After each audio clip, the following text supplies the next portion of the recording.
Uma boa noite a todos, sejam bem-vindos a mais um estudo. Que nosso Pai Oxalá e que nosso Pai Oxóssi possa nos acompanhar, nos inspirar, para que a gente tire proveito do estudo que a gente faz. Todos que estão aqui, né? Eu valorizo muito a presença daqueles que assistem à aula. Eu sei que assistem, tá? Por quê? O estudo é uma das formas da gente se aprimorar, uma das formas de se aprimorar. Tá? Então, a pessoa que está aqui, ela está querendo. Vai conseguir? Às vezes sim, às vezes não. Não é só o estudo, né? Porque senão todo intelectual seria moralmente evoluído. Não é bem assim. Mas é um bom sinal. É um sinal de que quer aprender, de que quer aprimorar. Mas, gente, pelo amor de Deus, vocês acham mesmo que tudo que se fala aqui é discurso? Eu sei o quão difícil é e quanto sacrifício eu não faço na vida para viver aquilo que eu falo. É muito difícil, me custa muito. Por quê? Porque o que a gente estuda não pode ser discursinho. Ah, é bonito, é tão legal, mas eu não vivo isso. É fazer isso está fadado a insucesso. E quando a gente está falando em sucesso aqui, dentro de um grupo de estudo de terreiro, a gente está falando em sucesso de vida. Entende? Em sucesso não só mediúnico, tá? Então, primeira coisa, o que a gente traça aqui, o que vocês veem aqui com esses livros, gente, é exemplo para a gente abraçar a nossa vida, abrir os nossos olhos. Senão é só uma historinha bonita. E não é isso o objetivo aqui do estudo. Não é contar historinhas bonitas. Senão se abrir o coração. E, ó, gente, não tenham dúvida nenhuma. Nossos guias, os nossos mentores, eles sabem quando a gente abre o coração de verdade para que isso faça parte da nossa vida. São incontáveis as vezes que eu lembro da avó pôr na mão da pessoa e a avó sabe, a pessoa concorda, ah, sim, claro, claro, e a pessoa não abriu o coração. Quando a avó fala isso, que não abriu o coração, é que está entrando por um ouvido e está saindo pelo outro. Agora, quando a pessoa realmente, sinceramente acredita e fala aquilo que acredita, a avó sente, mesmo se a pessoa não fala. Parece que acende uma luzinha dentro da pessoa que a avó fala: ah, agora você está me entendendo, agora você está sentindo o que eu estou falando. Então, a gente trabalha, gente, nossos guias com muita sinceridade.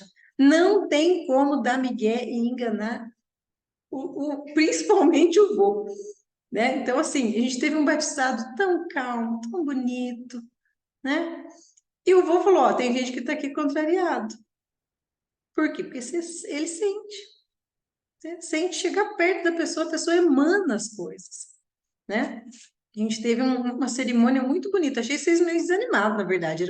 Dia de festa, dia de festa, batismo é festa, né? Metade daquela tensão que a gente tem durante os trabalhos, que é toda uma tensão ali, a gente tem, é diferente, né? É bonito, é emocionante. E olha, eu vou falar para vocês, alguns filhos, alguns, poucos, que eu me recordo, uns dois só, quando derramou aquele amaci, gente, eu senti a pessoa aqui, ó, naquela entrega de coração, naquela emoção, senti o orixá da pessoa ali junto. O vô não falou e tá certinho. O vô não, o Jesus não falou. Tem muita gente que batiza só para saber o orixá de cabeça, né?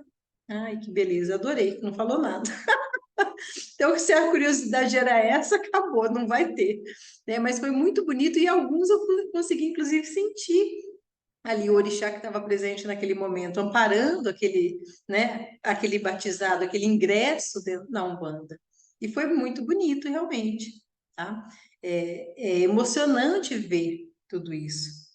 Tá? E quando veio, gente, quando derramou aquela coisa na minha cabeça, aí uma outra, só para a gente, uns minutinhos antes de começar a história, a gente tem uma imagem tão equivocada da energia de Oxalá, a gente tem aquela imagem quase que romanceada de que Oxalá é Jesus, então Jesus é aquela calma, aquela mansidão e pronto, acabou, é só aquilo. Não, gente, a gente está trabalhando com uma fonte viva, uma virtude de Deus que é a fé. A gente não está falando só de Jesus. Jesus era um emissário, um trabalhador, um pertencente à falange da fé. Entende? Então, quem recebeu Xalá não está recebendo Jesus, pelo amor de Deus. E mesmo a linha de Oxalá, ela tem os seus aspectos que não são, lógico que é o orixá da paz, do perdão, da mansidão, mas o que eu senti no Amaci foi totalmente diferente. Eu senti, quando derramou na minha cabeça, era como se estivesse derramando água de bateria com energético. Era um negócio tão energético, mas tão vibrante. Era uma vibração pura, de vida, assim, mas muito intensa. Aquilo era quase incontrolável. Então, existem aspectos daquela linha que a gente vai aprendendo a vivenciar e a observar. Entende? Por isso que a gente não pode encaixotar dentro das nossas pré-visualizações as linhas, porque às vezes é um pouco diferente. É igual um dia que eu vou pedir para eu benzer, passar junto com ele, ele foi abençoando os filhos, e eu fui com a vela, era uma vela para Yansan, né? E aquela vela, quer falar assim, nossa, tá benzendo com a vela de Yansan, então, nossa, essa Yansan...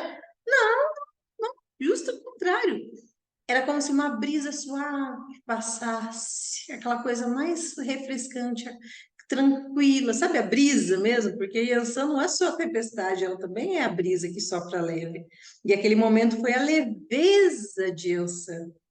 Então a gente não pode ficar preso, sabe? Aquele preso naquelas imagens. A gente não esquece que cada linha tem as várias nuances, entende? Então, tem a nuance de Oxalá, que é a parte, né, a vibração de perdão, de acolhimento, de congregação, mas também a de energia viva da fé. Porque a fé, já falamos sobre isso em outros estudos, a fé, na verdade, não é o puro e mero acreditar. A fé é a consciência divina, consciência de que somos seres divinos, pertencentes, parte integrante do Criador, Ele em nós e nós nele. Então, isso é literalmente vida. Fé é vida, é consciência de vida. Então, foi uma energia nesse sentido, muito bonito. Tá? Aprendam a pensar menos e sentir mais. Só sinta, relaxa e sinta o que está acontecendo. As experiências vão ficando cada vez mais limpas quando a gente tira o nosso mental cheio de coisa na cabeça, que a gente quer já imaginar, que já quer achar, já quer. Entende? Isso ajuda muito, inclusive no desenvolvimento mediúnico. Tá? Mas vamos então lá para o nosso livro. Ai, gente, fiquei tão feliz essa semana ainda eu descobri, vocês vão chegar numa parte do livro que vocês vão ver. Esse capítulo fala da luta contra o maligno. Ai, meu Deus, que maligno é esse? Nós estamos numa parte em que Simas de Amoedo, o pescador, o cavaleiro da Estrela da Guia, né? Ele já tinha feito, lembra lá do feitor, que ele ajudou o feitor a morrer, que ele estava enfeitiçado por cobras, etc, etc. E a partir disso, ele e o índio guerreiro que estava junto com ele, que é o Sol da Manhã, começaram a ver aquele espírito daquela cobra rondando. O índio via, que era um médium que tinha essa capacidade de ver, e ele sonhava, ele começou a sonhar constantemente com cobras, e constantemente sonhava, e sonhava, e sonhava. E aí, o Sol da Manhã falou para ele, ó, cuidado, Pajé Branco, essa cobra é perigosa, né? E ele ficou preocupado por causa dos sonhos, né? E foi falar com o pajé Anhanguara. Quando ele contou, né, para o pajé que ele estava sonhando com cobra, que o Sol da Manhã estava vendo cobra, o pajé, olha a descrição da cena. Apanhou um chocalho com o crânio de algum tipo de animal, olha lá os amuletos indígenas, e começou a cantar diante da fogueira. Muitas tribos indígenas têm o fogo como oráculo. O que é oráculo? É a forma de se comunicar. Então, o fogo é oráculo para muitos povos. Olham, se concentram junto ao fogo, e o fogo lhe conta, lhe dá essas informações. São espíritos que se manifestam através do fogo, tá? E quando ele terminou de cantar e de rezar, ele estava ofegante e preocupado. Ele falou: filho, o que você fez lá com o feitor, que estava feitiçado, você foi guiado por Tupã, mas o espírito que rasteja não gostou de perder para você. Aí ele fala: sim, era a força de Tupã. O grande espírito do mal não pôde reagir porque o Cavaleiro da Estrela da Guia estava guiado por Tupã para fazer aquilo, recebeu uma inspiração, uma intuição para fazer aquilo, né? Ele falou: mas agora ele quer ver se você pode realmente com ele. E em seus sonhos ele vai te perseguir. Enquanto seu espírito vai para os campos eternos, ou seja, no campo do, né? O espírito sai do corpo para o mundo astral, né? Você vai ter que lutar com ele, senão ele tira a sua força e te mata. Aí ele fala: nossa, mas como que eu vou lutar contra uma coisa que eu não vejo? Ele fala: não, na hora você o verá, não tenha dúvidas. Mas se perder, você morre. Ele leva o seu espírito. Aí ele fala: tá, entendo. Mas e se eu ganhar, o que que acontece? Ele fala: se ganhar, você o domina. E daí em diante, todo animal que rasteja vai respeitar você. Onde tiver alguém sofrendo por uma mordida de cobra, você canta, põe a mão e você cura. Aí ele fala: mas, né, será que eu consigo vencer? Ele falou: sim, você vai conseguir vencer, né? Aí ele falou: eu já lutei com ele. O pajé fala: eu já lutei com ele. Ele fala: por que que você acha que eu sou pajé? Eu só não pude com os espíritos do ar que me venceram. Então, inclusive, para se tornar um pajé, o pajé teve que lutar com esse espírito rastejante, tá? E aí, gente, olha que bacana. Essa semana eu não sabia tive essa informação, que tem uma pessoa até que mora aqui perto de casa, uma pessoa que eu conheço há muitos anos, e eu não sabia que essa pessoa tem essa habilidade, mas é uma pessoa que reza cobra. Lembra que a gente fala que está se perdendo, está se perdendo? E aí, essa semana veio a informação: não, fulano de tal, ele reza cobra. Inclusive, os proprietários rurais aqui chamam ele, porque onde ele vai e reza, as cobras não vêm, não entram, né? Não mordem ninguém na propriedade. Então, assim, até quando tem picada de cobra, você pode chamar, né? Aquela pessoa cura, ela consegue curar, né? De picadas de cobra.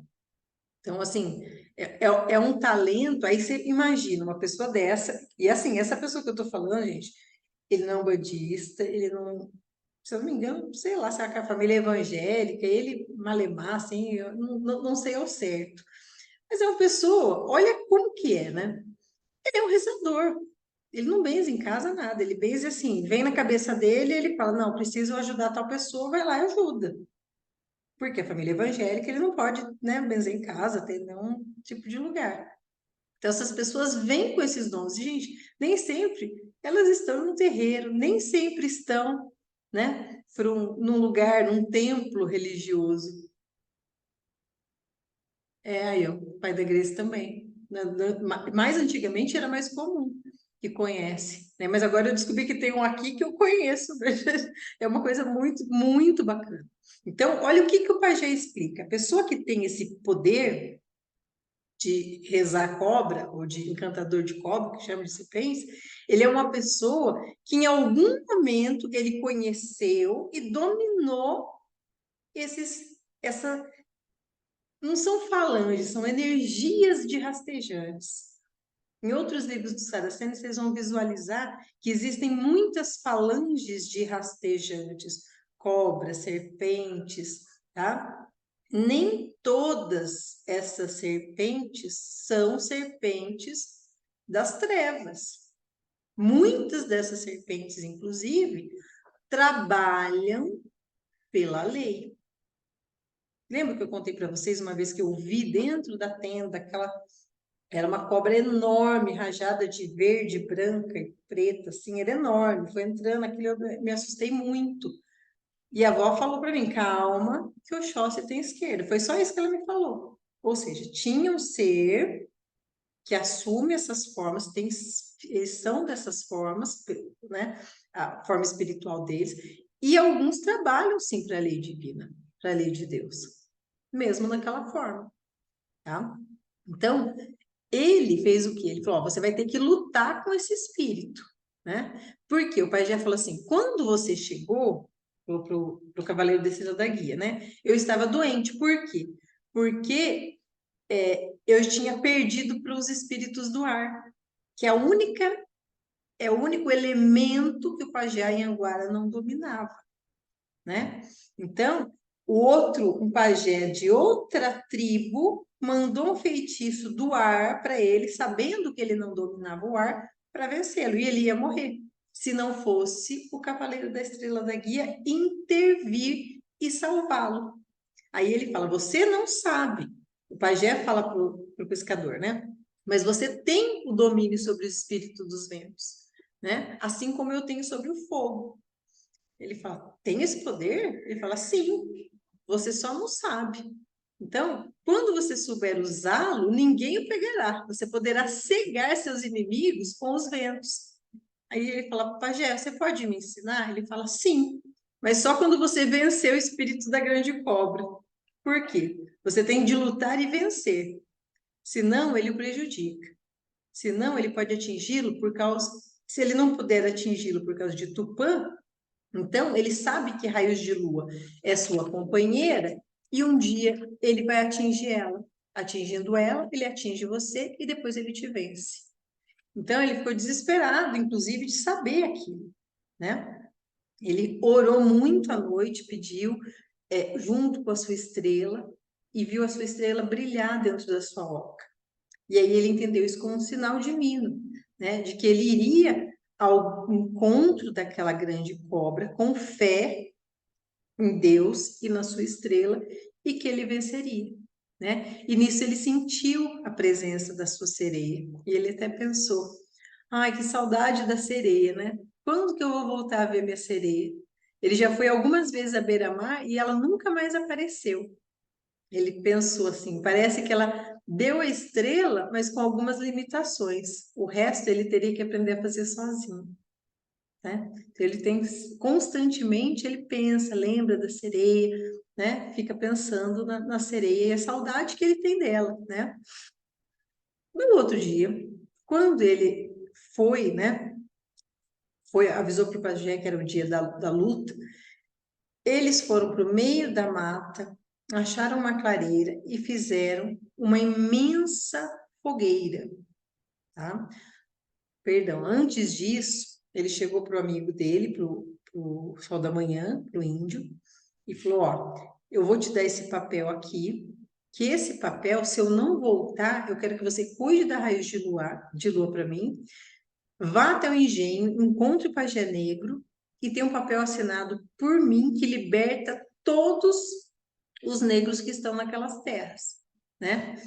Aí depois disso que ele foi lá para o meio da mata. Dentro da mata, eles fizeram um círculo com galhos e madeiras bem grande, tá? E acenderam esse círculo de fogo, então ficou um círculo de fogo, e fizeram uma pequena fogueira no centro, onde ficou ele e o pajé, né? E ele falou: ó, eu vou te ensinar o mistério da magia do fogo para sua proteção. Se vencer o espírito que rasteja, também vai dominar, vai poder caminhar pelo fogo sem que se queime. Terá domínio sobre os espíritos do fogo. E ele ensinou, ele não fala, óbvio, né? Como faz isso, realmente é uma parte iniciática da magia indígena, né? Então, só aqueles que são permitidos, o próprio pajé sabe para quem ele pode passar esses ensinamentos.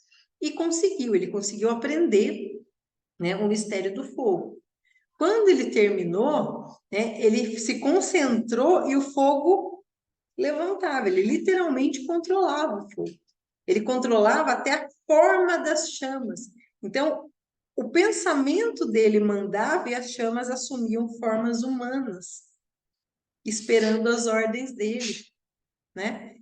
Conseguia parar o vento que incidia sobre o fogo. Então, ele conseguia manipular o fogo literalmente do jeito que ele queria. Então, só para lembrar, gente, o que é isso? Isso nada mais são do que os elementais do fogo. Nós já tratamos em outras obras, em outros livros, sobre os seres elementais.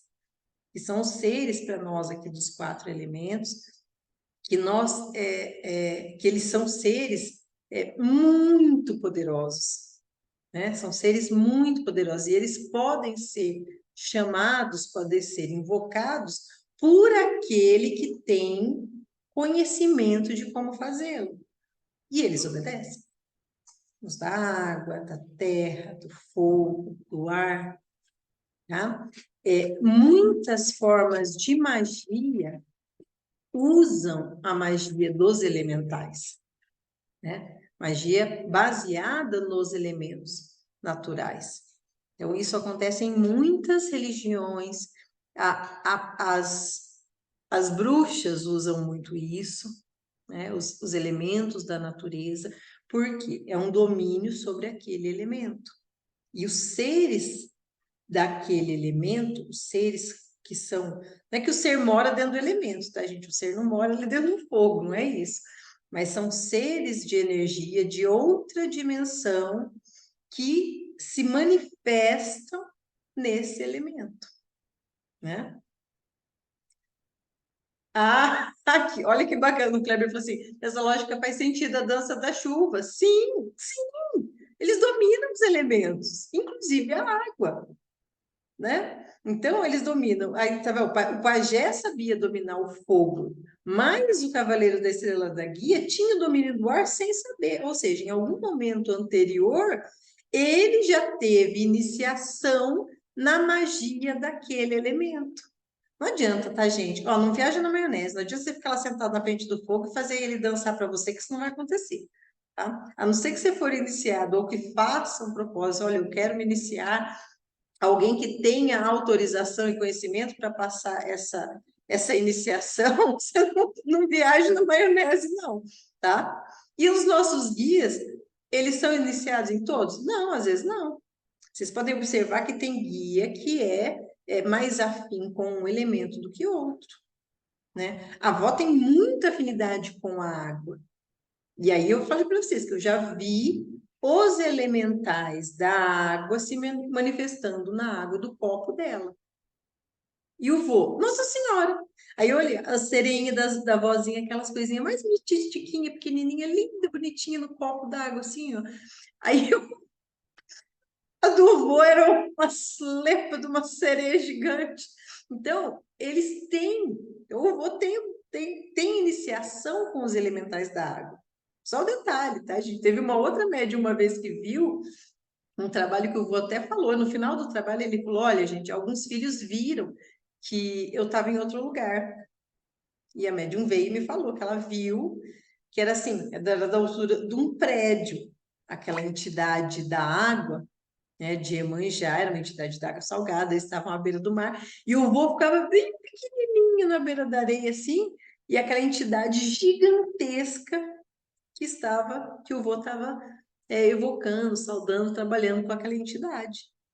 E tudo ligado ali mental para dentro do terreiro. Entende? Então, quando ele fala, ele descreve aqui nessa cena essas formas do fogo, esse domínio do fogo, em outros livros, outros guias, outras entidades vão, inclusive, relatar domínio com outros elementos também, sempre para fins, são formas de magia, né? E os índios, gente, eles são mestres da magia elemental, porque eles vivem isso. Isso é parte da vida deles, é parte do ser, do sentir deles. Então, eles, como talvez nenhum outro povo, seja tão ligado à magia elemental como, principalmente o índio brasileiro, né? Aborígenes, eles têm aquilo já é natural deles. Eles vivem com isso, tá? Tem um livro, se não me engano, do Tranca-Ruas, ele fala, inclusive, que ele convivia com os elementais da floresta.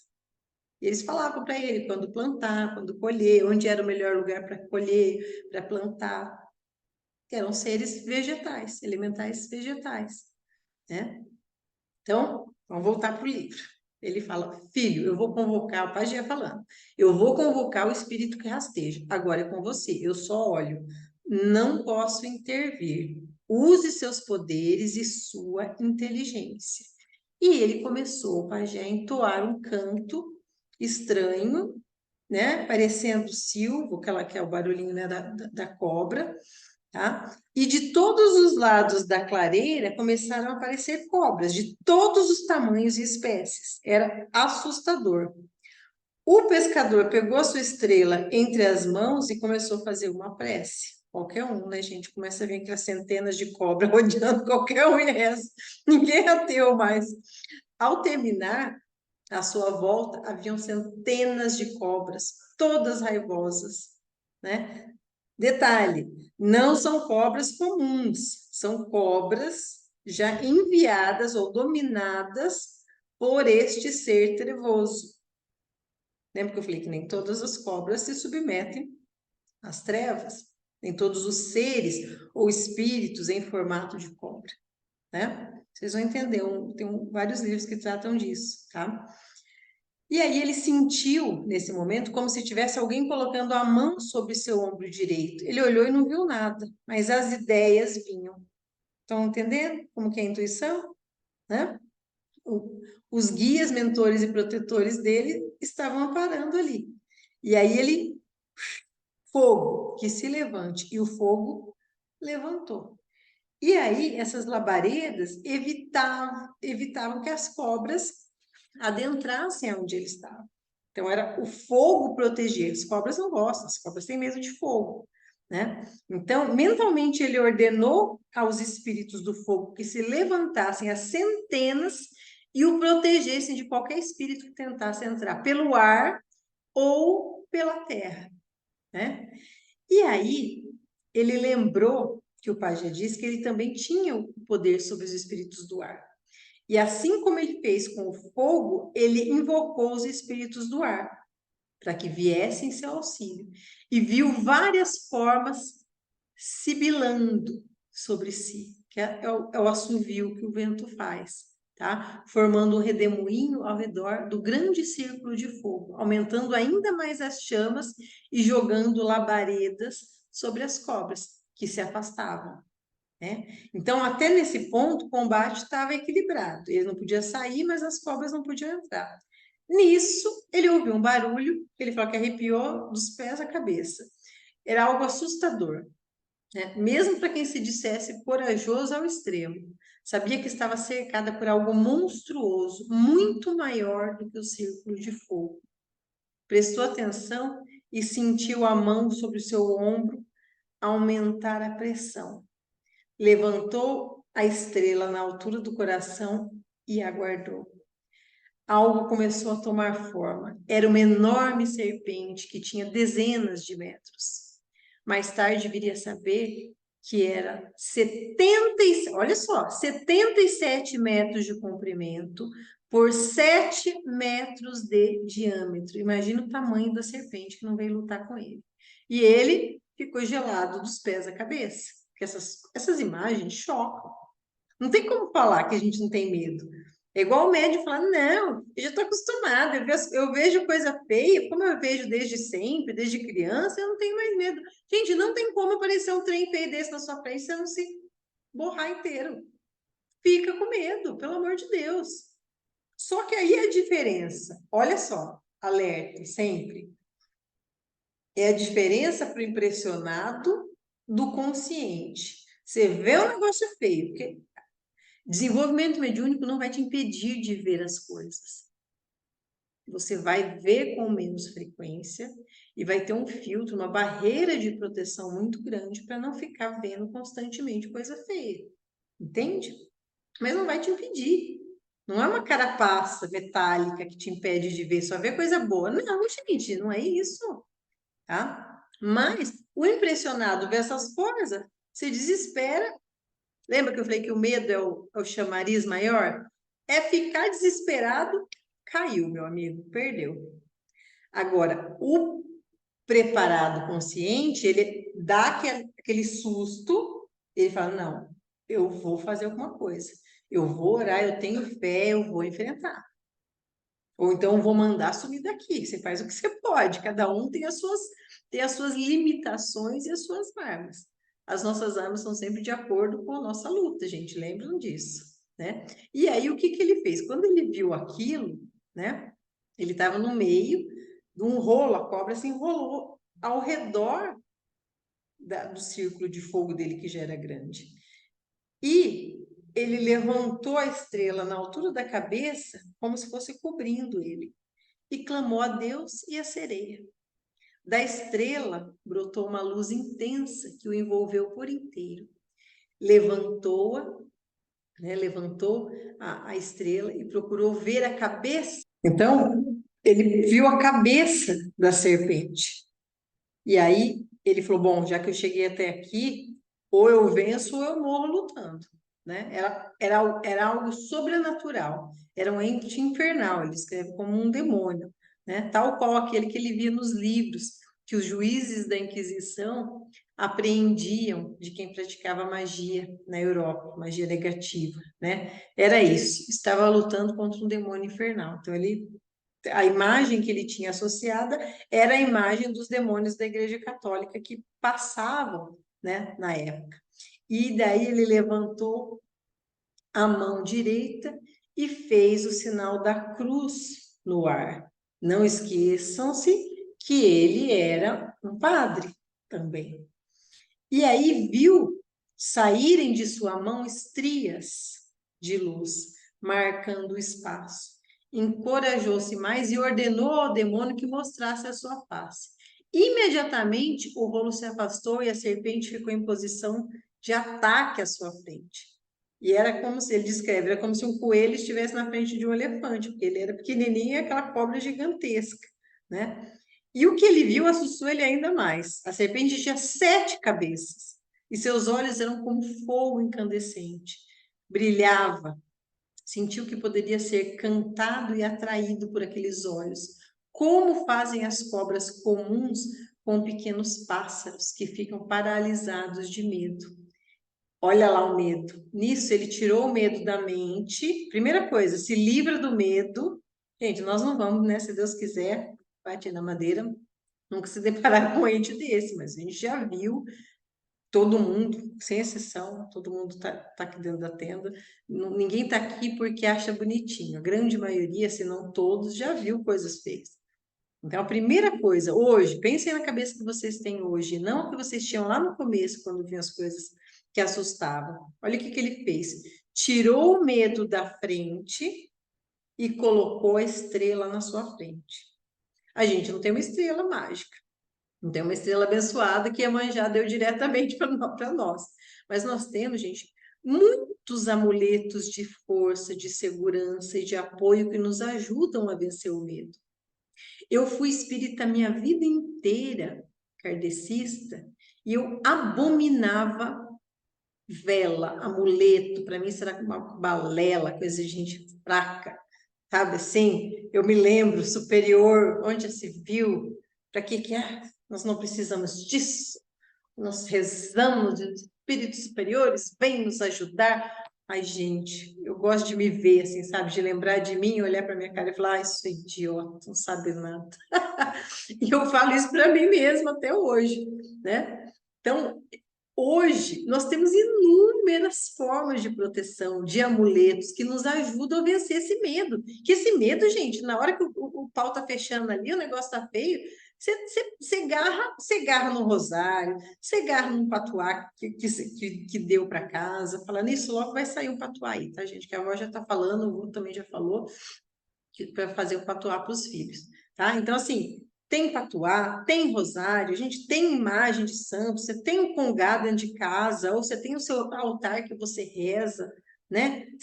Eu tenho aqui em casa, não sei se vocês vão conseguir ver, tem uma santinha ali, que a santa, na verdade, é do Gustavo, mas em volta dela tem um rosário. Eu usei muitos anos esse rosário, que era o rosário do meu avô, que ele trouxe da Espanha, né? Então, ele tem esse rosário, e esse rosário, para mim, era uma forma de eu me sentir protegida, segura.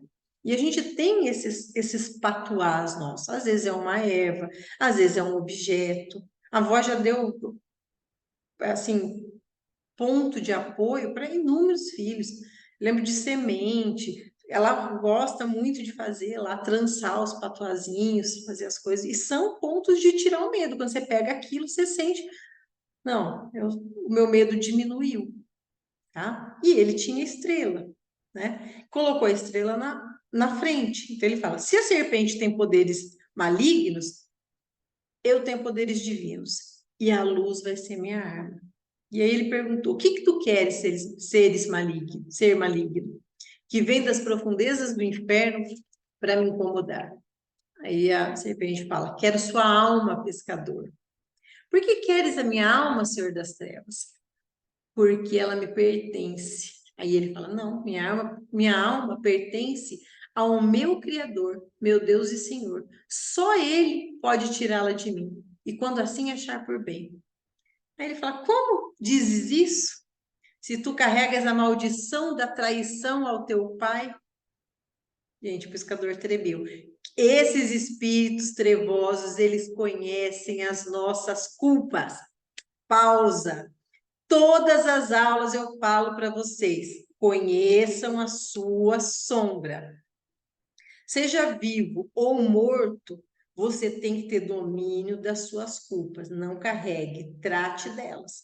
Porque se tem um ser infernal que quer te destruir, que quer te pegar, se tem inimigo, é o primeiro ponto é na tua culpa. Porque é aí que te derruba, te desarma. Aí você se entrega e fala: ah, é mesmo, eu fiz tal coisa, eu sou horrível, pode. Aí você se entrega. A culpa é a destruição da divindade dentro do ser humano. A gente não consegue viver sem culpa nenhuma, 100%. Mas a gente tem que pegar aquelas que realmente nos incomodam e a gente precisa tratar delas. Ter consciência sincera com isso. E isso, gente, é íntimo. Porque se culpar é dar arma para o inimigo.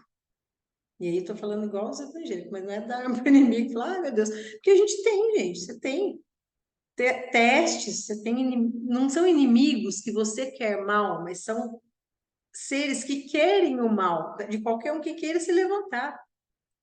Entende?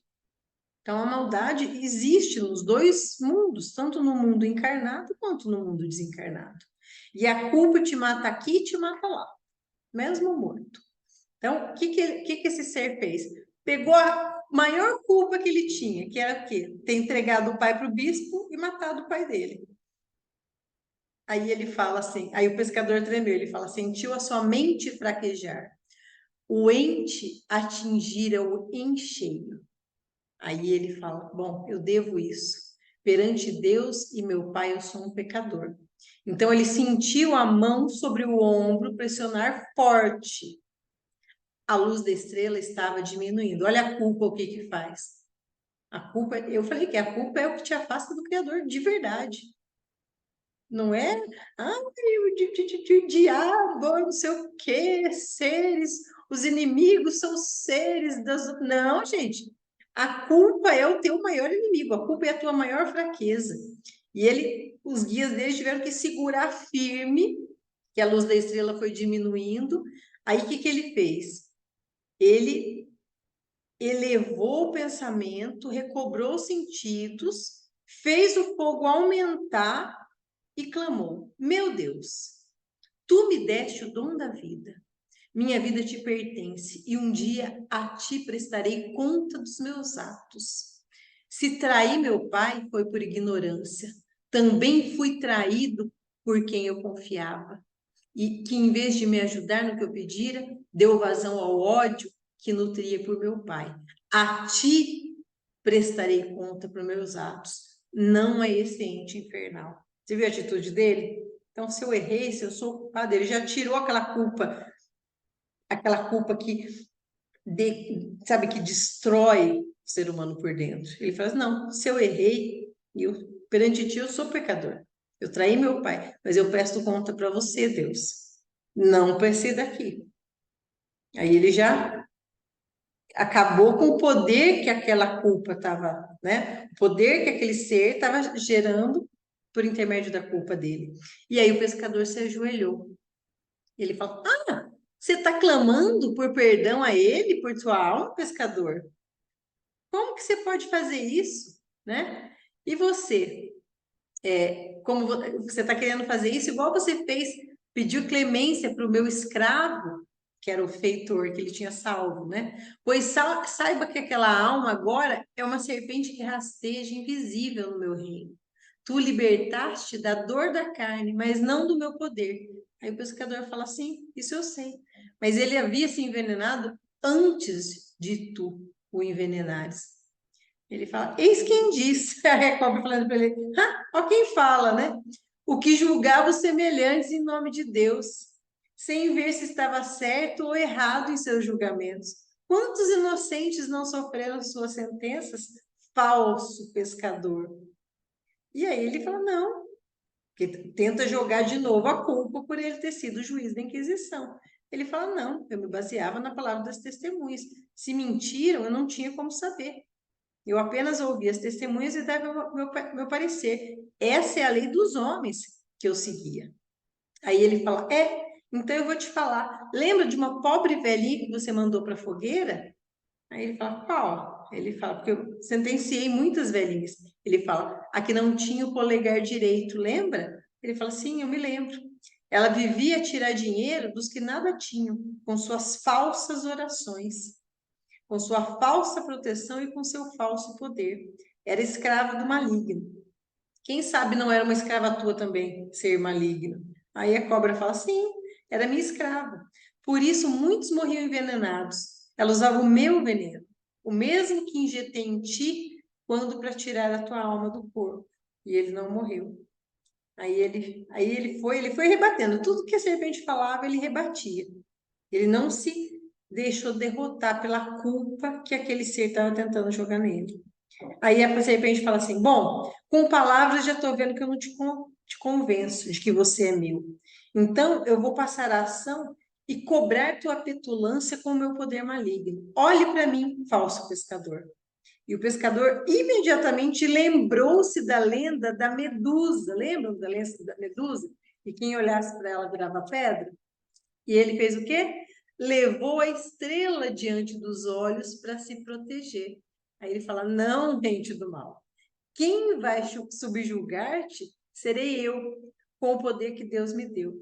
Se tu tens o encantamento nos olhos malignos, né, que os meus olhos brilhem com a luz divina para encantar-te. E em seguida, o pescador fez uma oração e viu que descia um facho de luz sobre a sua cabeça, e era uma luz cristalina. Ele olhou para sua estrela e ela brilhava com a mesma luz, e sentiu que da sua estrela saíam luzes que iam até os olhos da serpente do mal. Ele levou a estrela na sua testa, um pouco acima dos olhos, e forçou o choque da luz que vinha da estrela com as trevas. A serpente sacudiu-se toda, queria fugir, mas não conseguia. Queria atacar e não podia. As outras cabeças, que eram 7 cabeças, caíram sem vida. Apenas a do meio lutava. Então o pescador ordenou: abaixa tua cabeça até o solo, eu te ordeno. Ente do mal que rasteja sobre a terra, envenenando os seres humanos para que cometam o pecado diante dos olhos de Deus. O ser ainda tentou afastar-se, mas o pescador enviou ondas mentais e diz: tu tentas fugir, mas não pode. Tu tentas me atacar, mas não consegue. Eu te domino pelo poder da estrela da guia, que ilumina os meus caminhos. Tu me servirás pela lei de Deus, de hoje em diante e por toda a eternidade. Ser que rasteja. E diante de mim, pelo poder do Criador, tu sempre rastejarás. E por onde eu passar, os que rastejam se afastem. A mim não picarão. E onde tiverem feito mal, eu com o bem os combaterei. E aí ele fala, né, inclusive que todos os espíritos que por ti foram levados, né, vão se submeter a mim. É como se ele pegasse, dominando aquela serpente, ele tivesse o domínio sobre toda a falange, todos os seres que estavam dominando aquela serpente. E ele fala: tu é a força, né? Tua para Deus, né? A força da lei vai te servir, né? E vamos aplicar a máxima: quem deve paga, quem merece recebe. Você nas trevas e eu na luz. Tu no mal, eu no bem. Tu na dor, eu no amor. O Criador é o mesmo, mas as criações são diferentes. E por isso eu te ordeno que volte ao teu reino sem nunca mais entrar no meu caminho, né? E aí ele consegue, nesse momento, né? Ele escuta um estouro e esse ser desaparece, né? O pescador ordena as chamas que abaixem até virarem brasas, e as cobras que estavam à volta do pescador, né, foram saindo. Ele, sem tirar a estrela da testa, foi orando e as cobras foram saindo, né? E nisso, ao se aproximar das brasas, né, ele abaixou a mão esquerda e, virando a palma da mão para as cobras, ordenou. Olha as palavras. Pelo símbolo que agora está impresso em minha mão. Então, toda essa luta, olha lá, toda essa luta, ele foi incumbido, gravado e ordenado com um símbolo impresso em sua mão. Ele não fala qual é. Mas aquele aprendizado, e ele possivelmente, ele não fala aqui com todas as palavras, mas ele recebeu uma autorização de algum orixá com um símbolo, e aquele símbolo faz parte agora do seu espírito. Lembra que eu falo que a gente não sabe, você não sabe o que você tem gravado em você. Você não sabe para quem você trabalhou, o que você fez. E esses símbolos ficam gravados no nosso espírito. Eles pertencem ao nosso espírito. Então, em outras encarnações, esse espírito vai reavivar certos poderes que o símbolo deu, como o encantador ou o rezador de cobra. Entende? Então, esse símbolo invisível aos olhos dos encarnados, mas não de vocês, das cobras. Então, eu vou sair do círculo e vocês se afastarão do meu caminho. E as cobras se afastavam. E ele passou por cima das brasas e disse: 7 voltas eu darei. Olha lá o 7, nosso número sagrado. Ao final, nenhuma de vocês eu verei. E foi caminhando pelo meio das brasas. E as cobras foram se afastando e abrindo caminho. Ao terminar as 7 voltas, ele entrou novamente no círculo de brasas, olhou em volta e já não tinha mais cobra nenhuma. Olhou para o pajé e viu lágrimas nos olhos do pajé. O pescador, com seus pés nus, pisou com confiança sobre o braseiro. Isso é dominar o fogo. Em que pequenas labaredas ainda se levantavam. Caminhou 7 voltas em cima da brasa, sempre orando. Na 7ª, saiu do braseiro e voltou junto ao pajé, abraçando-o apertado. Vencera. Aí o pajé fala para ele: tu és um pajé também, meu filho, né? Atingiste o poder que só os que têm a fé maior conseguem. E aí eles ficaram muito emocionados, porque agora ele era realmente um pajé, depois dessa luta também, né? Meu Deus do céu. E aí eles voltaram para a aldeia, e a aldeia inteira estava em festa, né? Porque todo mundo sabia o que tinha acontecido. Que ele tinha lutado com a serpente, e como ele voltou, quer dizer que ele tinha vencido. Então, eles falavam, né, os índios, o pajé branco vencera onde muitos pajés índios falharam. Ele era um forte e merecia todos os respeitos dos índios da aldeia. Raios de Lua, obviamente, abraçou, né? Tava exausta, não tinha dormido, só tinha chorado, né? Tava com os olhos vermelhos em lágrimas, abraça ele, né? Ele também chora, ele fala, ele olha em volta dele aquela cena, ele fala: do que mais que eu preciso nesse mundo? Se tudo que eu queria, eu já tinha. Amigos leais, uma mulher que eu amava, a natureza por morada, sim, era feliz. Ele realmente era feliz. Descobrira como é bom dividir a vida com alguém que se ama. Então, nesse momento, o cacique se aproximou e colocou um cocar todo colorido, que as penas caíam pelas suas costas. E ele fala: você merece, pajé branco. Você é forte. Tupã protege. Estou orgulhoso de você. Traz muita alegria ao meu povo. Aí ele fala: não, cacique. É o contrário. Vocês é que me tornam feliz. Pois só tenho recebido o que de melhor alguém pode querer. Se não fosse pelos meus amigos negros, eu não sairia mais desse lugar. Ou seja, ele ia ficar com os índios para sempre. Ele só saía da aldeia para ir lá ajudar os negros no engenho, né? E nisso, Sol da Manhã, o amigo guerreiro dele, volta com o papel com a libertação dos negros e a doação das terras. Ele fala: não, não, não, pode, meu amigo, guarda esse documento, porque se eu morrer, você vai entregar para Ruth e aos outros negros velhos, tá bom? Então, ele já tinha esse documento, porque se acontecesse qualquer coisa com ele já teria, né? Tem ali a garantia de que os negros estariam a salvo, né? E aí, gente, só para finalizar, ele volta, aí depois de toda essa festa, né, na aldeia e tal, ele volta para o engenho. E lá no engenho, o que que ele faz? Ele chega para a Ruth, que a Ruth ficou como encarregada da fazenda, né, do engenho. E a Ruth fala assim: nossa, tá indo muito bem. A gente está produzindo muito mais de quando a gente trabalhava com os feitores brancos, porque agora, né, todo mundo trabalha com mais empenho. Então, assim, a produção foi boa, a colheita foi boa, tá tudo bom. A gente só não tá conseguindo caçar direito. Aí ele fala: tá, chamou o sol da manhã, chamou o sol da manhã, falou: pode, ensina eles a caçar. E o índio foi lá e ensinou eles a caçar naquele lugar. Que os negros não estavam conseguindo caçar com tanta eficácia, né? Então, os índios ajudaram eles. E aí, ele ensinou Ruth a mexer com ouro. Ele comprou todos os equipamentos para fazer uma fundição, comprou as formas para derreter o ouro e transformar aquele ouro em barras de ouro. É mais fácil para guardar, para armazenar, para comercializar.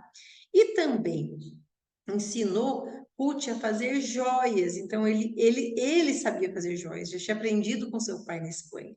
E ele ensina esse ofício a Ruth. Ele fala: Ruth, a gente vai precisar, né, dessas joias para um outro plano que eu tenho. Então, ele ensina e deixa uma boa parte de ouro e de joias com a Ruth para que ela guardasse em segurança, né?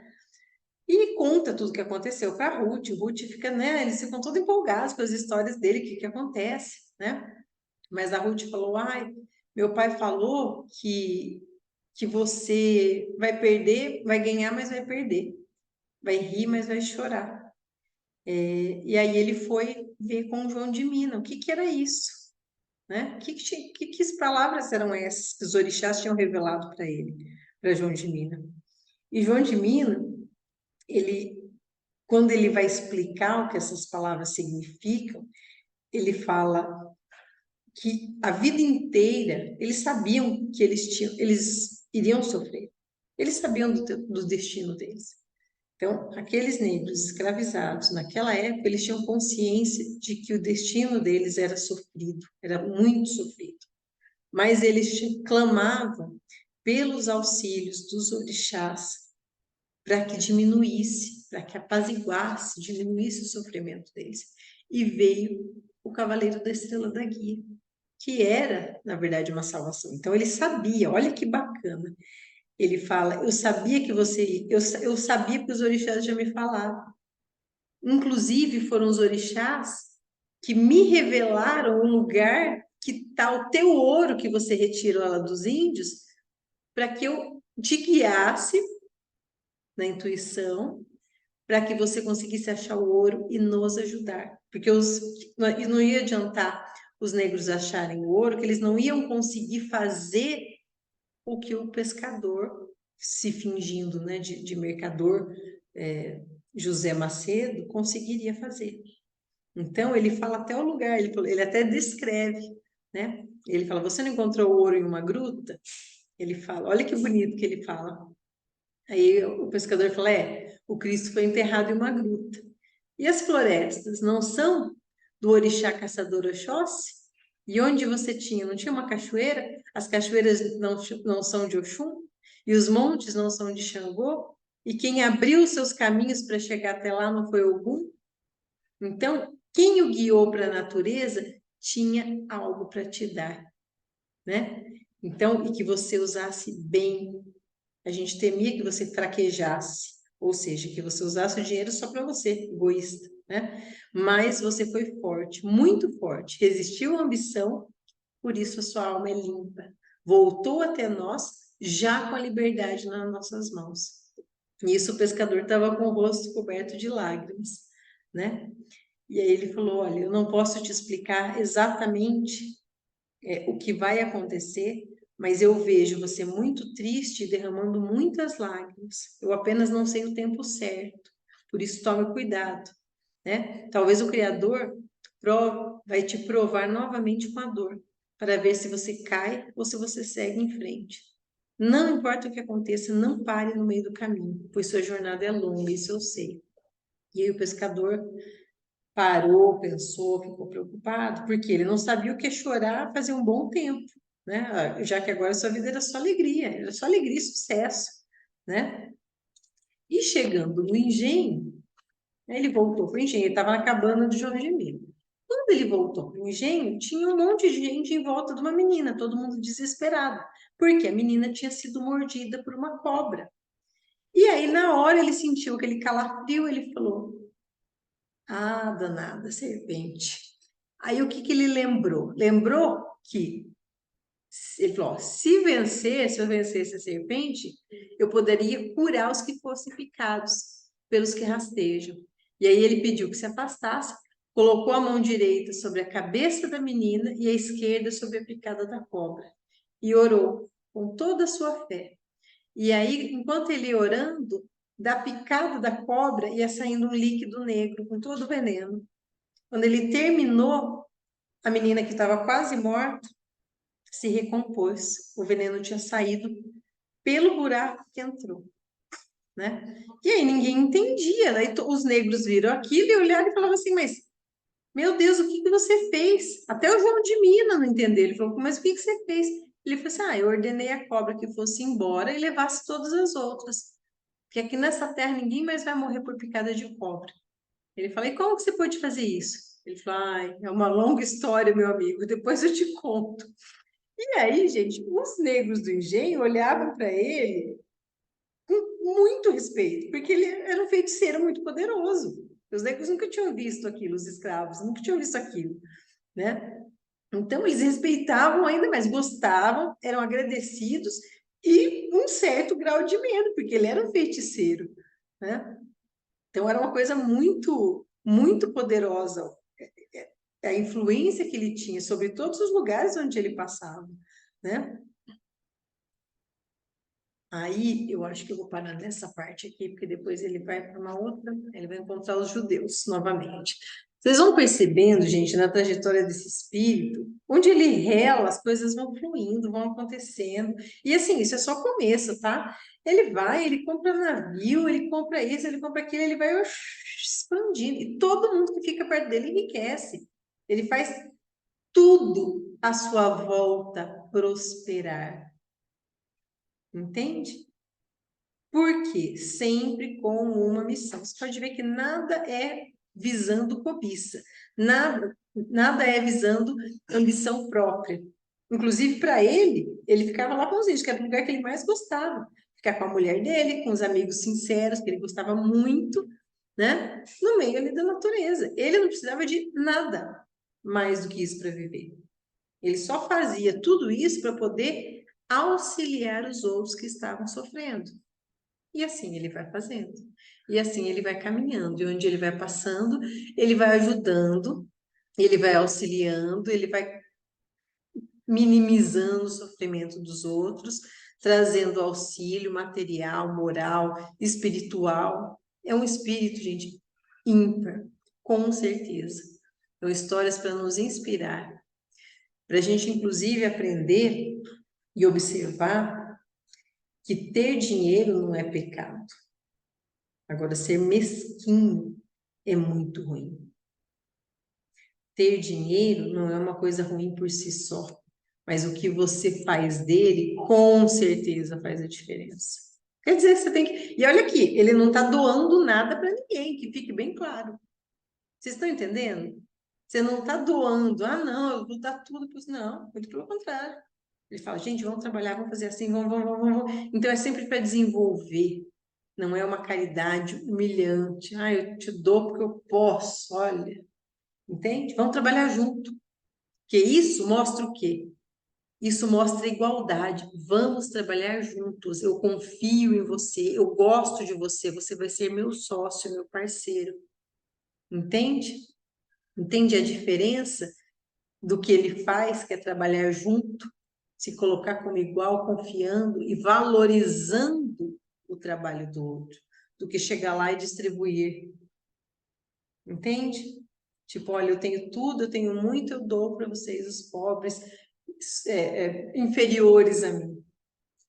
É uma outra posição, tá? É uma posição, inclusive, a gente estudar. Eu gostaria muito de ter a habilidade que ele tem de fazer isso, mas a gente pode fazer, às vezes, um pouquinho no nosso dia a dia, sabe? Assim, com as pequenas coisas que a gente lida, a gente consegue ter um toque desse espírito na nossa vida, tá? É um exemplo de muita inspiração, com certeza. E a missa não está nem na metade ainda, gente, vocês vão ver, tá?